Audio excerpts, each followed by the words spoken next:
الحمدللہ والصلاة والسلام علی رسول اللہ اما بعد۔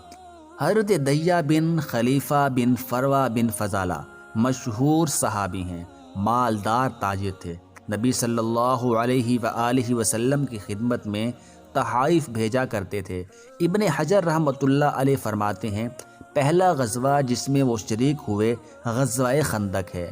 یہ بھی کہا گیا کہ سب سے پہلے غزوہ احد میں شریک ہوئے تھے، البتہ بدر میں شریک نہیں تھے۔ دحیہ کلبی رضی اللہ تعالی عنہ نے اور بھی کئی غزوات میں شرکت کی۔ غزوہ یرموک میں فوج کے ایک دستے کی کمان بھی آپ کے ہاتھ میں تھی۔ آپ غزوہ خیبر میں بھی شریک تھے۔ جب غزوہ خیبر کے قیدی تقسیم کیے گئے تو صفیہ بنت حی بن اخطب جو کہ یہودی سردار کی بیٹی تھی، دحیہ کلبی رضی اللہ تعالی عنہ کے حصے میں آئیں۔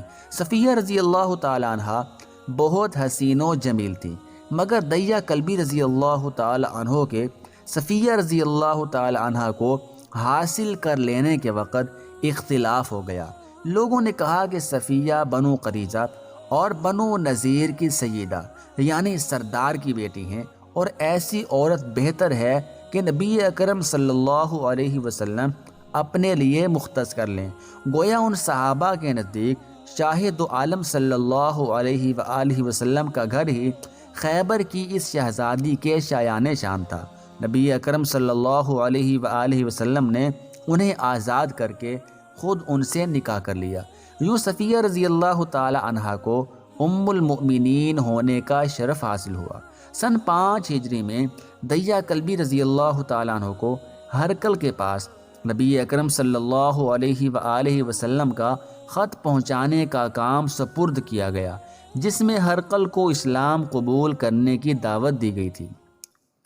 اس موقع پر دحیہ کلبی رضی اللہ تعالیٰ عنہ نے اپنا منصب بیان کرنے کے لیے اپنے آپ کو رسول اللہ صلی اللہ علیہ وآلہ وسلم کا پیغام رساں اور ایلچی رسول قرار دیا۔ آپ امیر المومنین حضرت معاویہ رضی اللہ تعالی عنہ کے عہد خلافت تک زندہ رہے۔ دحیہ کلبی رضی اللہ تعالی عنہ کو یہ بھی شرف حاصل ہے کہ جبرائیل علیہ السلام اکثر ان کی شکل میں تشریف لاتے تھے، کبھی کبھی اجنبی آدمی کی شکل میں بھی آ جایا کرتے تھے، جیسا کہ مسلم کے اندر ہے۔ حضرت عبداللہ بن عمر رضی اللہ تعالی عنہ بیان کرتے ہیں کہ دحیہ کلبی رضی اللہ تعالی عنہ بہت حسین و جمیل تھے، مدینہ میں ان کے حسن و جمال کے چرتے تھے۔ اجلی نے اپنی تاریخ میں عوانہ بن حکم سے روایت کی ہے اور کہا ہے، دحیہ کلبی رضی اللہ تعالی عنہ لوگوں سے بہت زیادہ حسین تھے۔ ابن حجر اسقلانی رحمۃ اللہ علیہ فرماتے ہیں، خوبصورتی میں دحیہ کلبی رضی اللہ تعالی عنہ ضرب المثل تھے۔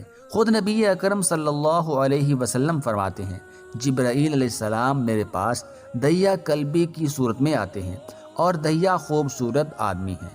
مذکورہ بالا روایات اور حالات و واقعات سے اندازہ لگایا جا سکتا ہے کہ دحیہ کلبی رضی اللہ تعالی عنہ کے حسن و جمال کی وجہ سے ہی جبرائیل علیہ السلام ان کی صورت اختیار کر کے نبی صلی اللہ علیہ وسلم کے پاس آیا کرتے تھے۔